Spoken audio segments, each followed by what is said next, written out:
ایک اہم ترین موضوع جو پورے شرق و غرب میں اس وقت اہم ترین موضوع ہے اور وہ ہمیں پتہ ہونا چاہیے، اور اس موضوع کا جو پرابلم ہے وہ آیا ہے کتب اہل سنت سے، اور وہ لوگ بھی اب وہی جواب دینے لگے ہیں جو ہمارا جواب تھا۔ وجہ یہ ہے کہ صرف دو آپشن رہ گئے ہیں، یا اپنے نظریات پھیلا لو یا رسول اللہ کا دفاع کر لو۔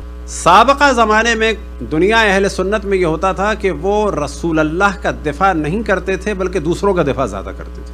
مذہب حق اہل بیت میں جو معیار ہے وہ یہ ہے کہ اگر ایک روایت یا چیز شان رسول اللہ کے خلاف ہے، اصل ضرورت نہیں ہے دیکھنے کی پرکھنے کی، ختم، قصہ ختم۔ وہ موضوع کیا تھا اور کیا ہے کہ اگر آپ جا کے دیکھیں پوری دنیا کے خصوصاً عیسائی مشنریوں کے درمیان، امریکہ میں، یورپ میں، عرب دنیا میں، یا انٹرنیٹ پہ جا کے سرچ کریں، وہ ہے اشرف الانبیاء کی شادی خلیفہ اول کی بیٹی کے ساتھ، اور وہ موضوع یہ کہ وہ 6 سال یا 9 سال کی، اصل موضوع ہے وہ یہ کہ 6 یا 9 سال۔ اب جو یہ موضوع ہے یہ قطعاً ایسا نہیں ہے کہ اس میں جو حضرت عائشہ کی توہین کا ہے نا، اگر رسول اللہ کا دفاع کرنا ہے تو پھر اس کو ڈینائی کرنا ہوگا، اس کے علاوہ کچھ نہیں۔ یا ان کو جو ہے چھوٹے سے چھوٹا کرتے چلے جائیں، اور پھر ان کو ایج میں چھوٹے سے چھوٹا کرتے کرتے کرتے رسول اللہ کی عزت اور آبرو کو بھی چھوٹا کر دو، یا بالآخر صحیح بتانا ہوگا تاکہ اشرف الانبیاء پہ تہمت نہ لگے۔ اور یہ ذمہ داری یاد رکھیں کون ادا کرے گا؟ شیعوں نے ادا کی تھی، شیعوں ہی کو ادا کرنا ہے۔ اب وہی والے سارے ڈسکشن جو شیعہ کر چکے تھے اب بعض اہل سنت بھی کر، اور خود ہم نے بھی 1.5-2 سال پہلے اس کو ڈسکس کر کے یوٹیوب میں بھی کیا۔ اس کے بعد جو ہے ہم نے دیکھا کہ اور جگہ سے بھی اسی کو لوگوں نے جو ہماری گفتگو ہے اس کو انہوں نے نقل کیا، اور ہمارا کام ہی یہی ہے کہ اہل بیت کا دفاع ہم کریں، اشرف الانبیاء کا دفاع ہم سے زیادہ کون کرے گا؟ ہمیں کسی سے کوئی شکوہ نہیں ہے۔ ظاہر ہے کہ اہل بیت ہی اشرف الانبیاء کے جانشین ہیں، اور اہل بیت کے ماننے والے ہی رسول اللہ کا دفاع کریں گے، کوئی اور تھوڑی کر سکتا ہے۔ تو اصل سوال یہ ہے کہ حضرت اشرف الانبیاء کی شادی کے بارے میں اب یہ ذہن میں رکھیں کہ اشرف الانبیاء کا نکاح جناب ختیجہ سلام اللہ علیہا کے ساتھ ہوا کب؟ کہ جب وہ 25 سال کے تھے۔ خود جناب ختیجہ کتنے سال کی تھیں؟ مختلف اقوال ہیں، جن میں سے ایک 40 سال، ایک 28 سال، زیادہ مشہور ہے 28 سال۔ 40 سال والا جو قول ہے وہ جناب ختیجہ کی حیثیت کو ذرا سا کم کرنے کے لیے، لیکن اس کا بھی جواب ہے۔ تو سوال یہ پیدا ہوتا ہے اگر ایمان میں معیار ہے تو جناب ختیجہ، پہلی بیوی ہونا معیار ہے تو جناب ختیجہ، پہلی بیوی کی موجودگی میں شادی نہ کرنا اگر اچھی بیوی کی علامت ہے تو جناب ختیجہ، اگر مال کو لٹا دینا علامت ہے تو جناب ختیجہ، اور اگر بچہ ہونا بیوی اچھی بیوی کی علامت ہے تو جناب ختیجہ۔ اور کیسا بچہ ہونا؟ کہ جس کے ذریعے سے اشرف الانبیاء پہ سے تہمت ختم ہوئی، کہ جس کے ذریعے سے کوثر نصیب ہوئی اشرف الانبیاء کو، یعنی خیر کثیر۔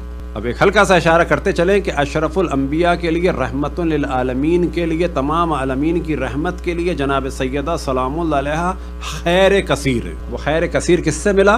جناب حضرت خدیجہ سلام اللہ علیہا۔ کس نے قربانیاں دیں؟ اپنا مال لٹایا۔ اگر یہ معیار ہے بیوی کا تو کیا ہے؟ مال لٹانے والی وہ، قربانی کرنے والی وہ۔ معیار کیا ہے بالآخر اچھی بیوی کا؟ ہر معیار کے حساب سے جناب ختیجہ اگر آگے ہیں تو پھر دوسری بیویوں کا کیوں ذکر کیا جاتا ہے؟ اب یہ سوال پیدا ہوتا ہے کہ حضرت عائشہ کی عمر کتنی تھی اس میں؟ اب یہ فرماتی ہیں اب ان کی کیا ایج تھی؟ 6 سال 9 سال، جو قطعاً غلط ہے۔ اعلان رسالت ہوا کب؟ یعنی اعلان بعثت کب ہوا؟ 40 سال کی عمر میں اعلان نبوت ہوا، اور 14 سال کے بعد ہجرت ہوئی۔ یہ ذہن میں رکھ، 14 سال کے بعد ہجرت ہوئی، اور ہجرت کے دوسرے سال جو ہے ان کی شادی ہوئی۔ اب سوال یہ پیدا ہوتا ہے کہ یہاں تو ان کی ایج کو کم کر دیا جاتا ہے، جب ایمان کی بات آتی ہے تو کیا کہا جاتا ہے کہ جب حضرت ابوبکر ایمان لائے تو اس کے بعد جو ہے وہ ہم لوگ بھی ایمان لے آئے، وہ ایمان لائے ہم بھی ایمان لے آئے، یعنی خود حضرت عائشہ بھی ایمان لے آئیں، بہت با ایمان خاتون، یعنی یہ بتانے کے لیے ان کے بعد یہ ایمان لے آئیں۔ تو وہ کب ایمان لائے؟ وہ جیسے ہی اشرف الانبیاء نے اعلان فرمایا تو وہ ایمان لے آئے، یہی کہا جاتا ہے پہلی بعثت کو وہ ایمان لے آئے۔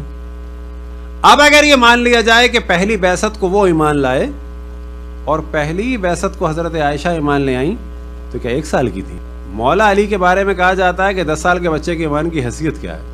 تو اب اگر حساب لگانا شروع کریں کہ اگر پہلی بعثت کو یہ ایمان لائیں اور 1 سال کی تھی تو دوسری ہجری میں کتنے سال کی ہو گئیں؟ تقریباً 15 یا 16۔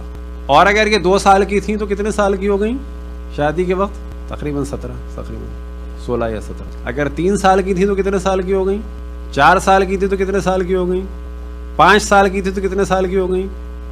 6 سال کی تھی تو کتنے سال کی ہو گئیں؟ 7 سال کی تھی کتنے سال کی ہو گئی؟ 8 سال کی تھی تو کتنے سال کی ہو گئی؟ 9 سال کی کم سے کم مانا جائے تب 24 کی بنتی ہے. 9 سال کی اگر بالغ لڑکی مانی جائے تب جا کے بنتی ہیں 24 کی، اور تقریباً اس سے زیادہ یا منیمم اتنی ہی ان کی عمر تھی. وجہ یہ ہے کہ ان کی پہلے شادی ہو چکی تھی جبیر بن مطعم سے. جبیر بن مطعم سے شادی ہو چکی تھی. اب یہ بیان کیا جاتا ہے کہ جبیر بن مطعم سے شادی ہو چکی تھی. معاذ اللہ اشرف الانبیاء نے مطعم سے کہا، معذرت ان کے والد سے کہا کہ مجھے تمہاری بیٹی چاہیے. یا پھر اشرف الانبیاء کی ذات کو خراب کیا جاتا ہے یہ بتانے کے لیے کہ یہ بہت اچھی تھی. بھئی وہ بہت اچھی تھی نہیں تھی الگ موضوع، لیکن آپ ایک نکاح والی عورت کے لیے اشرف الانبیاء کی شخصیت کو خراب کر رہے ہیں. اور پھر اس کے بعد طبقات ابن سعد کے الفاظ ہیں کہ جو معتبر ترین اور پہلی شروع کی کتابوں میں سے ہے. اشرف الانبیاء نے کہا تو انہوں نے کہا کہ صحیح ہے میں مطعم سے بات کرتا ہوں، فطلقها، پھر اس نے جبیر نے طلاق دی، پھر ان سے شادی. اب یہاں پر تصور کریں کہ اس طلاق کو بھی اشرف الانبیاء پر ڈالنا چاہتے ہیں.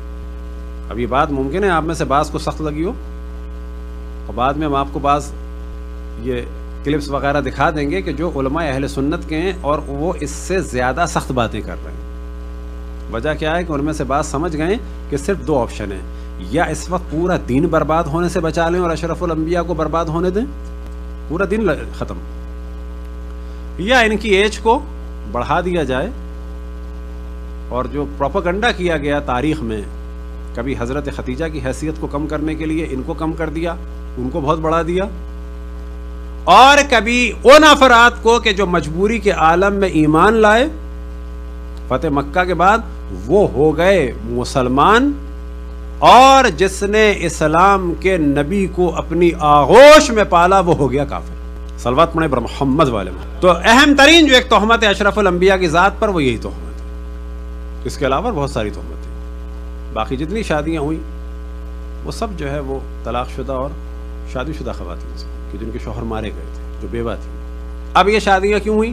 اتنی بات واضح ہے کہ اگر وہ تہمت کے جو عام طور پہ شرق و غرب والے لگاتے ہیں کہ معاذ اللہ خواہشات کی، تو وہ تو 25 سال کے نوجوان میں زیادہ ہوتی ہے. تو 25 سال کے نوجوان نے 25 سال جو ہے وہ تو ایک خاتون کے ساتھ گزار دی، پھر اس کے بعد ایک بوڑھی خاتون سے طلاق شدہ سے شادی کی.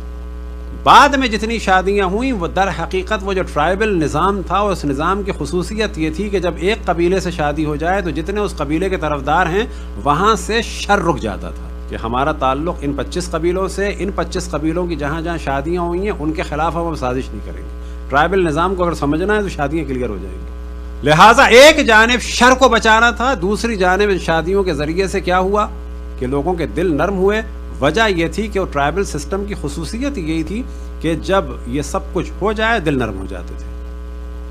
اور یہی ٹرائبل سلسلہ بعد میں سبب بنا کہ مولا امیر المومنین نے کیونکہ جنگیں کی تھی بہت ساری، لہٰذا وہ جو ایک قبیلے کی عصبیت تھی، تعصب تھا، وہ سبب بنا کہ ایک بڑی تعداد دوبارہ مولا امیر المومنین کے خلاف ہو گئی تھی.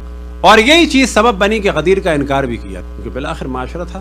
اشرف الانبیاء نے بدلنا چاہا، ایک نبی بدل سکتے ہیں لیکن کتنا بدلا یہ آپ اندازہ لگا سکتے ہیں کہ خود ان کی بیٹی کو سب سے پہلے قتل کر دیا.